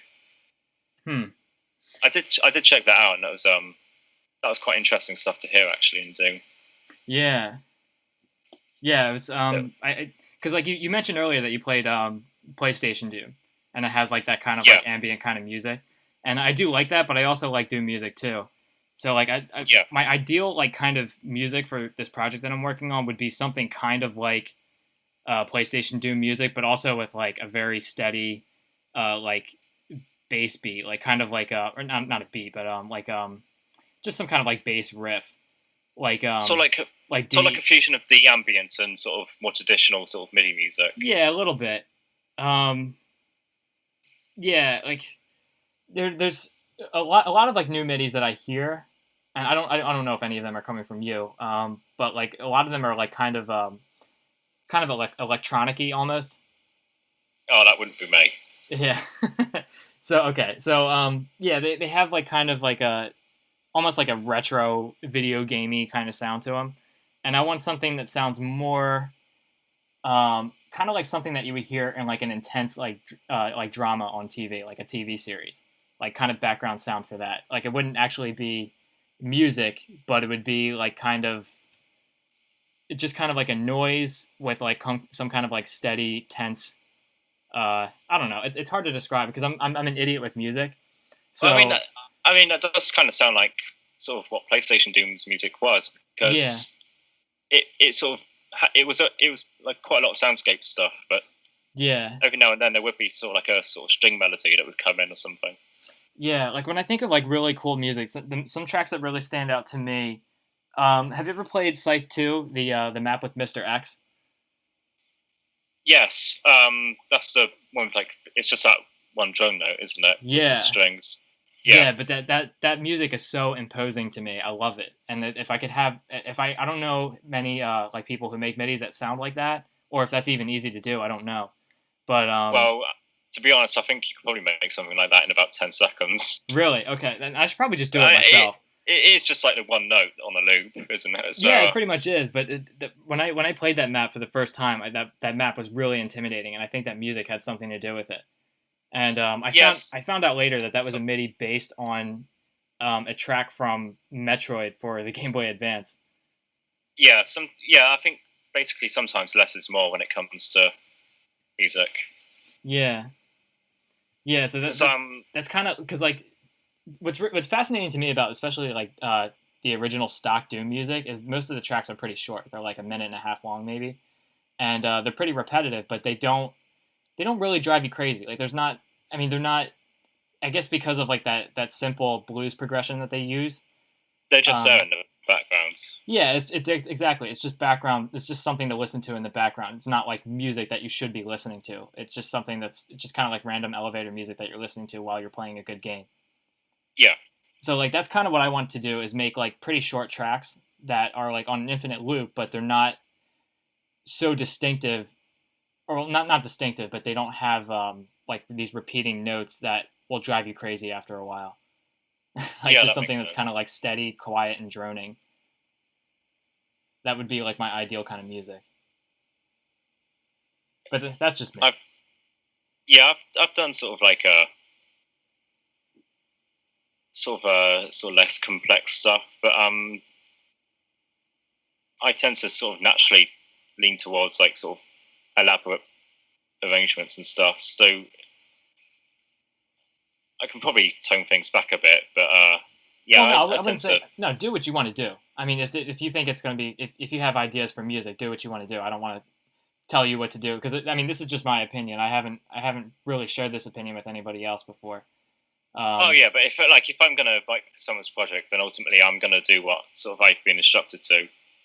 Yeah, but it would be fascinating if there were more music that was like kind of like PlayStation Doom or Doom 64 that was done in MIDI, because I think that's pretty possible if you drag some notes out for a very long time, like under like the lowest octaves, you can get some like Oh really yeah. deep bassy stuff, which is like pretty. It would really get under your skin almost. It gets kind of like creepy in a way. Strange enough, I did that for Panophobia a few days ago. Yeah. Want to be ready for that sort of ambient kind of thing. A bit more elaborate because there's something I'm doing with the Panophobia soundtrack. It's a 14-part composition, and like they all sort of flow together. So I'm having to like adhere to stuff sort of thematically. So it's a bit more to it than just like basic drones and stuff. But there is this particular one that I'm thinking of was sort of very kind of ambient in the beginning. That's cool. So it can definitely be done. It's just MIDI limitations can be sort of really annoying for this sort of thing, because I've started playing with like more advanced sort of music production now. Yeah. Oh, and that really makes MIDI show its true colors. Yeah, and so I've been sort of back and forth lately between the two, MIDI and this more advanced stuff. And every time I come back to MIDI, it's like, God, I just want to stick some reverb on this or something, and I can't do it because MIDI doesn't have that. Yeah. Does it depend on the software that you're using? Because I was listening to some music from Gothic Death Matches too. Mark Pollan does some awesome music, and his tracks do have reverb in them. And I'm not sure how he does it, but he does some like really crazy sounds. You can sort of fake it with some tricks, but it's not always feasible, because there's in MIDI you've got a limit on 16 channels, and one of them's reserved for drums. There's also, and it's becoming an increasing issue actually with each sort of operating system of Windows, because they're killing MIDI support basically. Oh, God, the polyphony limit. So there's a limit on how many notes can be played at once. Ah, that's annoying. And it's something like 32 now, I think. And although in effect, because there's like this brief period between like a note being turned off and a note being turned on, it actually feels more like 16 to me. So a limit of effectively 16 notes being played at once. And so at that point, when you start adding like reverbs and delays and stuff, you're sort of in danger of going over that limit. And Stewboy MIDIs, it happens to like his older stuff quite a lot, because he obviously Stewboy is just like this. He does like these amazing, beautiful compositions that are like several different layers of stuff. Yeah, because like that's one of the things that made Ancient Aliens stand out, was not just the pretty colors and stuff and the aliens and themes and all that, but also just how like sort of different the soundtrack was to what you usually get in Doom. Yeah. But the problem with the sort of disadvantage of like these sort of amazing MIDIs is that they easily go over the polyphony limit, and so they get cut back. So you're sort of limited in sort of how far you can go with these kind of effects. Yeah. And stuff. And then your song just doesn't sound like what you want it to sound like. Yeah, well, it sounds terrible because you get notes getting cut off and stuff. That sounds awful. And you can sort of work with it a bit by changing channels around. So, because it'll cut off higher channel numbers first. So channel 16 will be the first to go. So if you sort of change things around a bit, you can sort of push for cut off things to sort of like less obscure instruments. So the effects are less noticeable. But if you go too far with things, then it's just, you're gonna break that limit. It's basically the drawstack overflow of MIDI. Yeah, basically, yeah. That sucks that newer Windows operating systems are like dropping that support. I've been having so much problems with Windows 10 recently, because I like to use the old Microsoft Paint when I like design textures and stuff. I'm just I used remember to you it. talking about this on another episode. Yeah, every time Windows 10 updates, it'll replace it with the new version, and I have to, and like the new operating system, it doesn't let you modify anything that's in System 32, which is where Yeah, Microsoft Paint is. So I have to go but through like this whole process of like enabling permissions for me to use that folder, and then it's just like this long process. And like just recently, I updated my computer, and like for some reason the process to change the permissions changed. So like I don't know how they did it, but I tried to enable Yes. permissions, and then I got like all these error messages, and I had to respond okay to every single one. Till You and have to there's change like the permissions to change permissions. yeah, it's getting really ridiculous, and I'm just like I just want to use my old Microsoft Paint. Can I please use it? And it won't let Yeah, me. I'm on Windows 10 and it updated a few days ago, but I've got Paint 3D now. I don't know what it is. It just looks like hang on. It sounds like exactly what I Yeah. don't want. It looks like a sort of modern. It looks like MS Paint, but sort of that modern sort of windowy, boxy design that Microsoft are going for nowadays. I've still got the old Paint though, so not all is lost just yet. But yeah, Windows 10 has been quite annoying, and like I say about my internet connection's pretty bad actually. And what I'm finding with Windows 10 is that like there's quite a lot of the time there's like a background system process, and it's using up the entirety of my connection speed. Yeah. So there's like a few hours where I just literally cannot do anything because this background process that I can't stop is just using all the internet. Yeah, that's what drives me crazy the most about like modern technology, because I know I'm such a nerd about Doom, but like what's so fascinating about Doom is it's so efficient. It runs. You can get like giant maps, and you can have like many hundreds of actors on the screen at a time, and it's no problem. Yeah. And it does that so perfectly. And then we have like other games that come out, and like, oh, we have a limit. You can only have 6 enemies on the screen at once. And it's like, are you kidding me? Like how have we backpedaled so much from Doom? Yeah. Like Doom is so great. And like how is this happening? That we have like better machines, and every time better machines come out, the idea of making things efficient just slips away. And then you have like very basic programs that use like a shit ton of resources for your computer, and it doesn't need to. It shouldn't need to.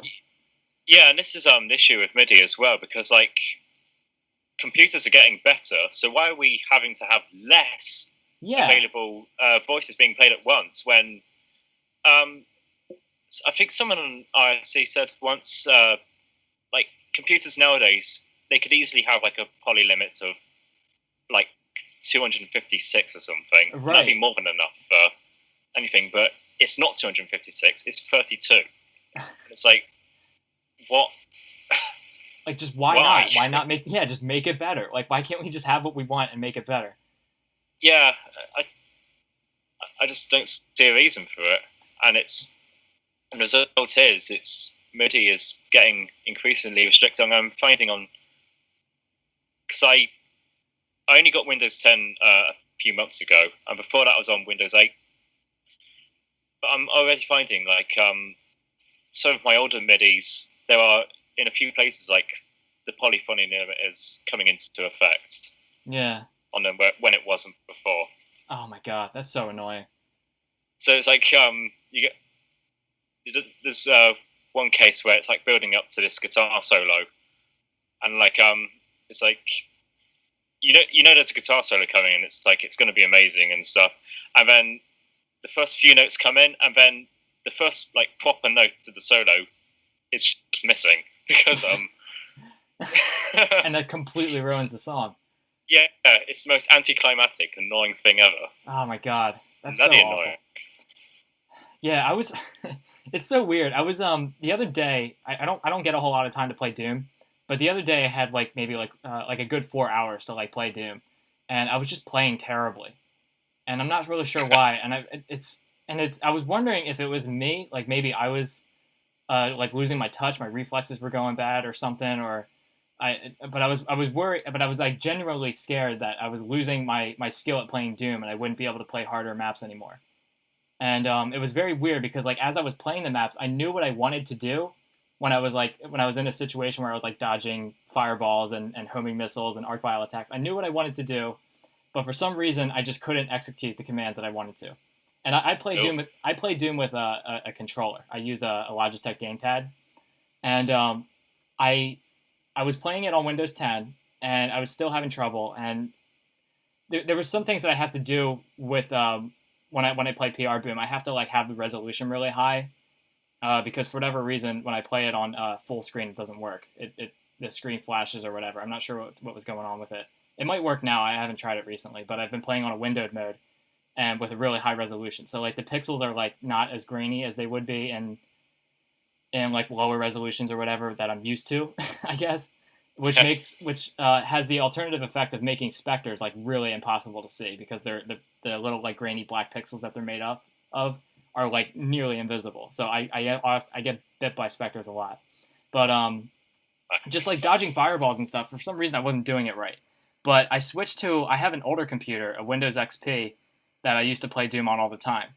And just out of curiosity, I tried playing Doom on that. Immediately, I started playing 25% better. I don't know what it was. I can't like it. Just little tiny little details, I guess, that were cohesive to making Doom a little bit different. Somehow contributed to me playing negatively. And when I abandoned all of those things and played Doom on my older computer, I was playing perfectly. And I was like, it wasn't me the whole time. It was Windows 10. This is the excuse I'm going to use for Iron Man in the future. Yeah, you should. That's what I'm going to do too. But now like whenever I play Doom, I don't play it on my Windows 10 anymore. I turn on my other computer and play Doom on that. And it's annoying that I have to do that because I have an operating system that does other things very well. But when it comes to playing Doom and whatever like stuff that I like to use, like using Microsoft Paint and other stuff, other Doom related stuff, Windows 10 is just not good for that. And I don't know why. I don't know what the purpose is of abandoning all these things that are useful for me to use things that I usually don't use much at all. It just sucks. Yeah, and I can't play full screen anymore either because Windows 10 is sort of funny about that. Yeah, what is that? I don't know what it was. It wouldn't let me. Like I tried playing it and like my screen was black and it was flickering and I couldn't figure out what was wrong with it.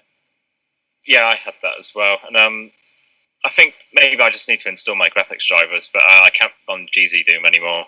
So yeah, that's probably driver related though. So yeah, yeah. I don't know. So far, I'm sort of managing with Windows 10, but it is kind of annoying some of the quirks it has. It turned off overnight as well, even though I sort of left it on. So I don't know what that was about.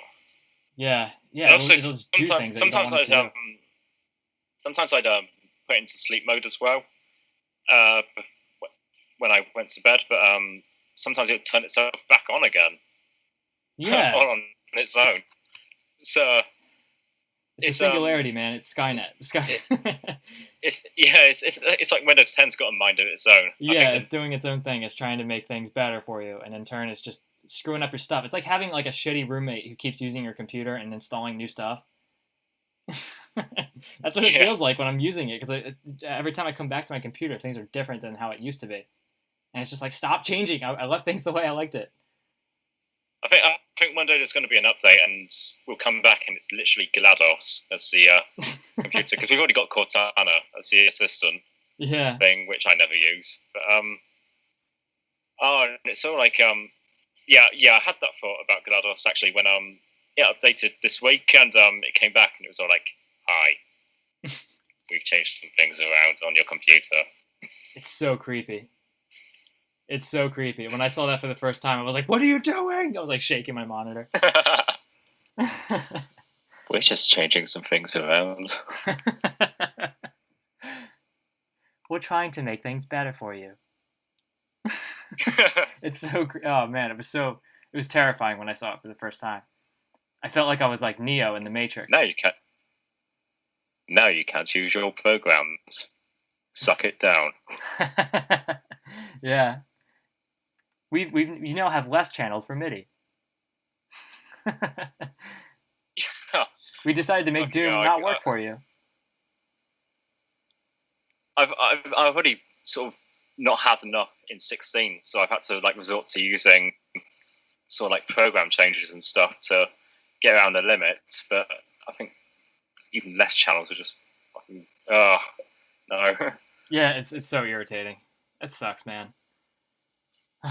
I'm hopeful that things are going to get better, but I'm not sure they are, especially when it comes to old programs like Doom. And I'm not like a tech geek anymore. Like I used to keep up with like all the advances in technology and stuff, but everything is so new, and I just don't I don't care enough to keep up with it, but I really should, so I know how to keep my old stuff secure. But Yeah. I don't know. New stuff comes out all the time. Like you were saying, you use IRC. Like nobody's using that as much anymore. Everybody's using Discord. And when I switched to Discord for the first time, I was like, "What the hell is this? This interface is horrible." Yeah, well, I don't mind Discord, but I'm using Discord and IRC now. But yeah, like as you say, it's just IRC isn't as active as it used to be anymore. Because I used to be in the Doomtwid channel, but I don't know, Doomtwid just sort of died really. Yeah. Yeah, I don't really use it much anymore either. I poke around every once in a while, but there's been like no activity there for weeks. And yeah, it got to the point where you know, it was like there'd be some activity every couple of days, but it was just Sodaholic being told off for his opinions and stuff. So I was like, it was kind of funny at first, but I sort of got bored of it, and so I don't look at Doomtwid anymore.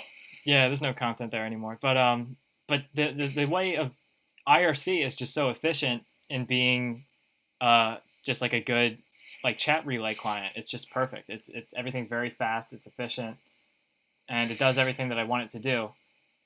And when I had to use Discord, it was like the interface was completely different. It doesn't use like the standard Windows dialog boxes and everything. It uses its own thing, and all the buttons are like logos that I'm not used to seeing and stuff. And I don't know. It's just very.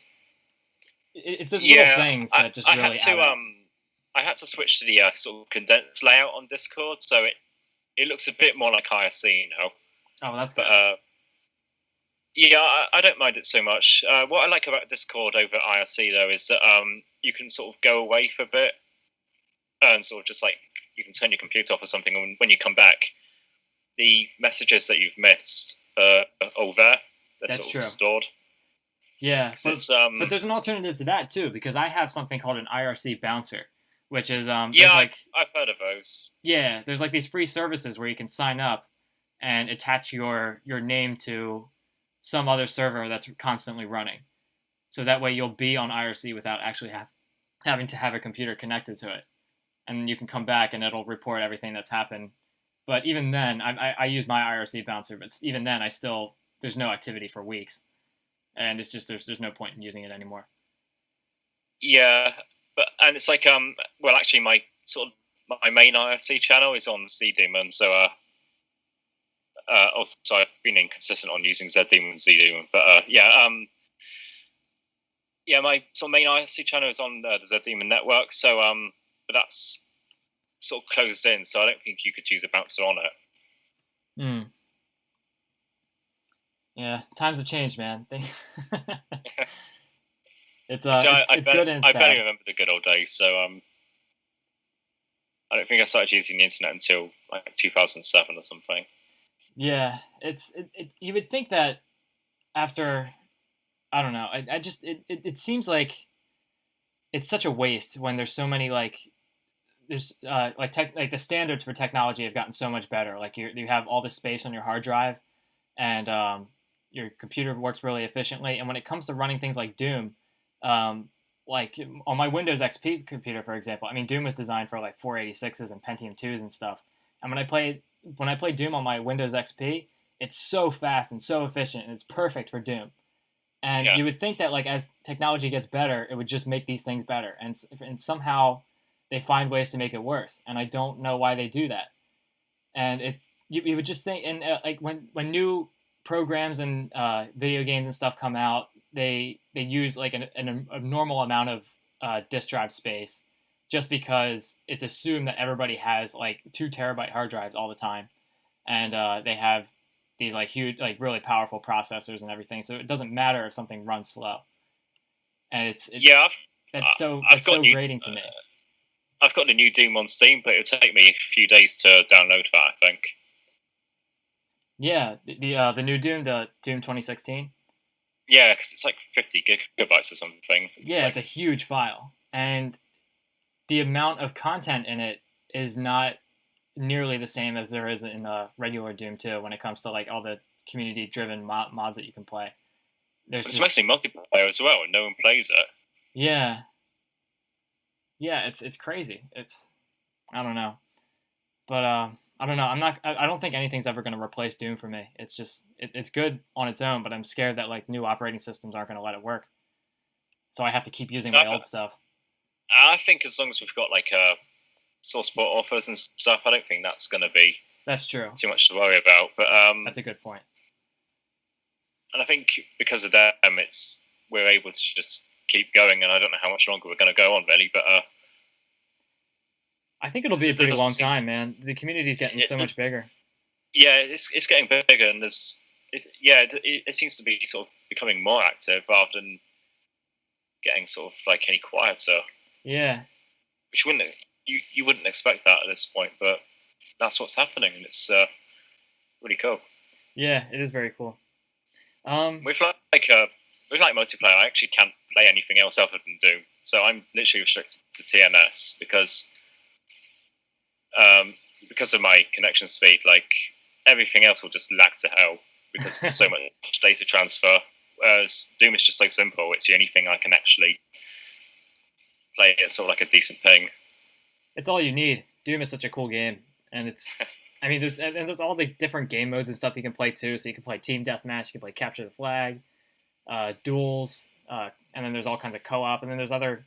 I'd like to see more game modes and stuff too. I came up with an idea that I had a long time ago, but I'd like to see it come into fruition. I posted it in Doom World. It's the Kill the Cyber Demon game mode. Yeah, where it's like capture the flag, except instead of flags, every team gets their own Cyber Demon and they have to protect it.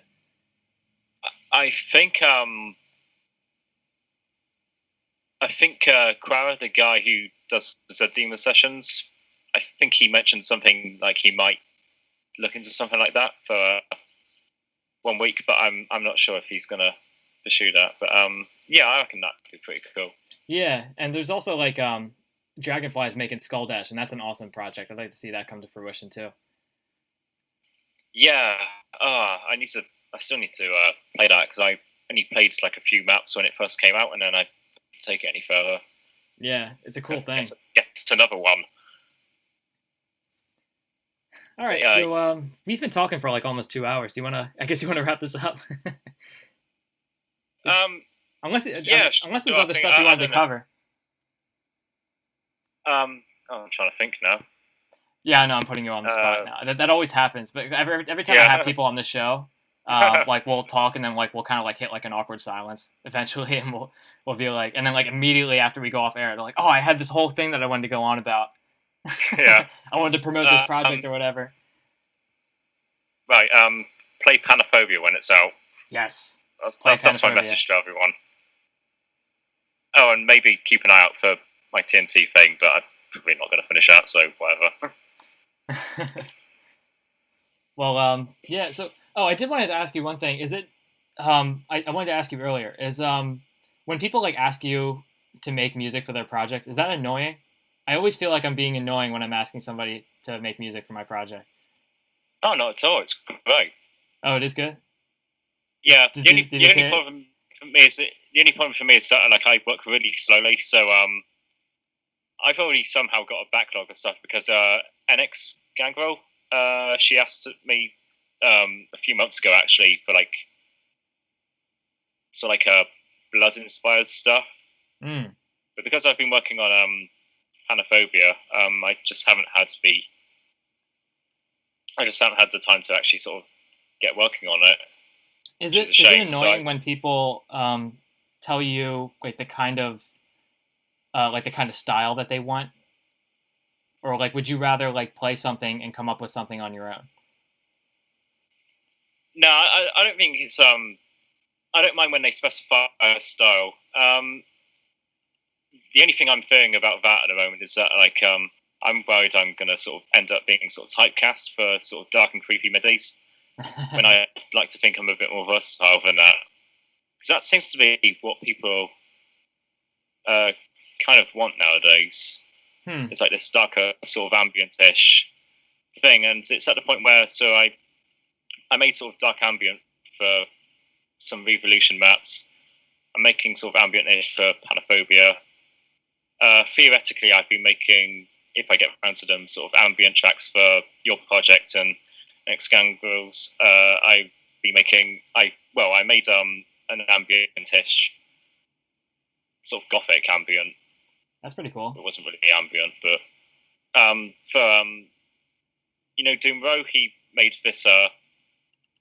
He brought out this trilogy of maps called Retribution earlier this year, and about 2 people played it.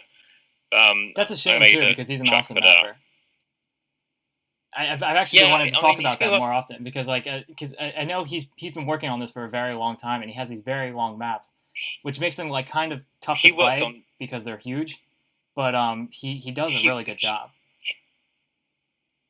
He worked on that for years, I think.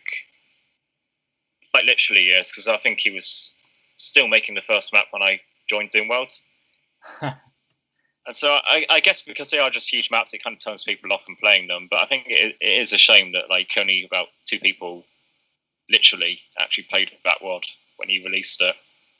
Yeah, he asked me to play test it, and I had trouble getting through the whole thing just because the maps were so big. But goddamn, he does some nice work. He's a very good like detail artist, and he can make some really pretty awesome stuff. I do want to give him a bit of a shout out. So if you guys are listening, definitely check out his work. It's Doom Retribution by Doom_RO. I've been wanting to promote his projects a little bit more because he's a cool guy. Play map 29 because it's got my MIDI on it. You don't need to do the others, but no, I'm just kidding. Yeah, play it for Eris Falling's music, but also play it for the map too. But yeah. So but like when it comes to like people telling you what kind of style they want, I guess that doesn't really bother you that much. No, it's just like I say, you don't want to get locked into a style though. Yeah, and I bet if Alfonso's listening, he's probably thinking about like how I tend to just make the same MIDI over again in the same style. But no, the reality is like I can do sort of like dark and creepy stuff, but I also do like metal tracks and stuff, symphonic. But I guess aside from the Plutonium MIDI pack, I haven't had a chance to really sort of go like full crazy with that kind of thing for a specific map because of maybe some people will sort of scoff at this, but I've been quite influenced by Dragon Force. By Dragon Force, okay. So yeah, the Guitar Hero band. Mm-hmm. So like every now and then I will do something that's like really fast and like sort of like crazy guitar solos and stuff, crazy drums. And you get those kind of midis in like Slaughter maps because like I know Armored Blood, the new Gothic author, he uses Night Rider Doom's music quite a lot. Yeah. Which is sort of like Dragon Force symphonic style. Yeah. And they're really amazing midis. Oh yeah. And I'd really like to see sort of more of that in Doom, but at the same time they're kind of a niche because they're only going to really fit sort of like crazy Slaughter maps, and those aren't, that's not your average kind of Mega WOD, I suppose. Yeah, well, that kind of music is like it's good when you're playing a map that is like just full action all the time. Because if you get lost, and you're trying to find the exit, it's not going to work in some like corridor or something. Yes, yeah, exactly. If you're like lost in a map and you can't figure out where to go, and you're just listening to that music like just pound away, and like you're listening to these like crazy guitar solos, and you're just like, I don't know what I'm doing, and I'm listening to this garbage music, and it just like gets like really in your head. I mean, I really like that kind of music. So, yeah, no, I don't mean to say it's garbage because I listen to like all kinds of death metal and stuff too. But it would drive me crazy if I like can't figure out what I'm doing, and it's just like the music's pounding away, like there's so much action going on, but there really isn't. It's not cohesive to the experience. well, like I wouldn't mind the music being there, but it just wouldn't fit at all with just like the whole concept of like not knowing what to do. Yeah. So yeah, I agree. It's got to be used for like really chaotic sort of stuff, and I don't know. Basically, I just want an excuse to sort of make more of that kind of style of music, really. Well, if you make the music, I'm sure people will make maps for it. Okay, a bit of shameless plugging here. I made a 10-minute MIDI called The Final Judgment. Okay. And it's kind of inspired by that sort of thing. If anyone can make a map that sort of fits it, I'd be very happy. So have fun, I suppose. Do you have like a Doomworld thread? You should make like just a thread of like Eris Falling music, and then where you just post your MIDIs and people can download them. Oh, I used to have one, but that was quite a long time ago. Well, just bump it, on man. On my Doomworld profile, there's in the About Me section, I've got a link to my Google Drive, which is all my MIDIs are in there, and they're all they're all okay to use as long as you credit me, except for the ones that are in projects that are still in progress. So at the moment, that's Panophobia and the Rebirth MIDI pack. Okay. But yeah, apart from that, anyone, just if you want to use my music, please go nuts with it.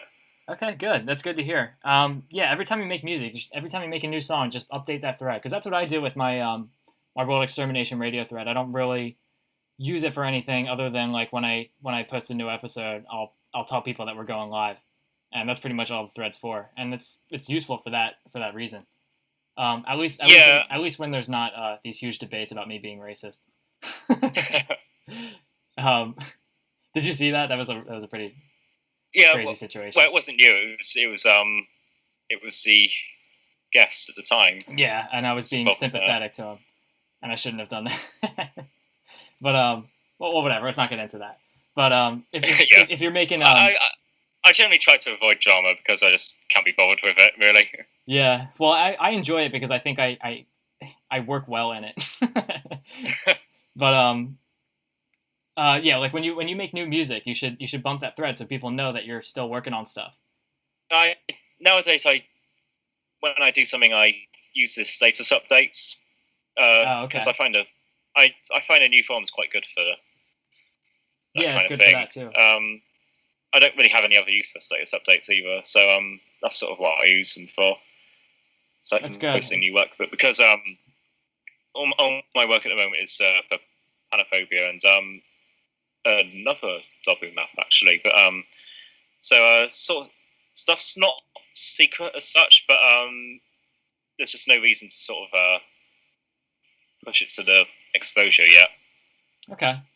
Well, at least you're using status updates for that and not using them for like, oh, I played this video game today, or like I'm having coffee and it doesn't taste as good as usual. Like, I'm so sick of seeing those. They're driving me crazy. Yeah, there's I'm looking at Doomworld now, and it's a bit. Okay, I'm not nothing interesting. I'm not going to go into it, but yeah there's some of it. Yeah. Some status updates are a bit needless, I suppose. Yeah. But anyway, it was awesome having you on the show, man. It was a lot of fun talking to you. Oh yeah, thank you for having me. Yeah, I'm glad we got to do this. It was a lot of fun talking to you, and I learned a lot about the Thursday Night Survival and your music and just the stuff that you do. It's a lot of fun. And it was really interesting getting to know you a little bit better, and I'm sure everybody who's listening will get to know you a little bit better too. And I think that's pretty fun. I noticed you mentioned when we were talking about this before we started the show that you watched that episode with Trace of Spades, and it's really interesting how some people can appear so much different when you actually get to talk to them than they appear on the forums.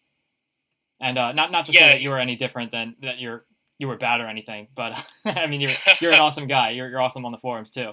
But it's also fun to get to know you better and like actually have these interesting conversations with you too. Yeah, I think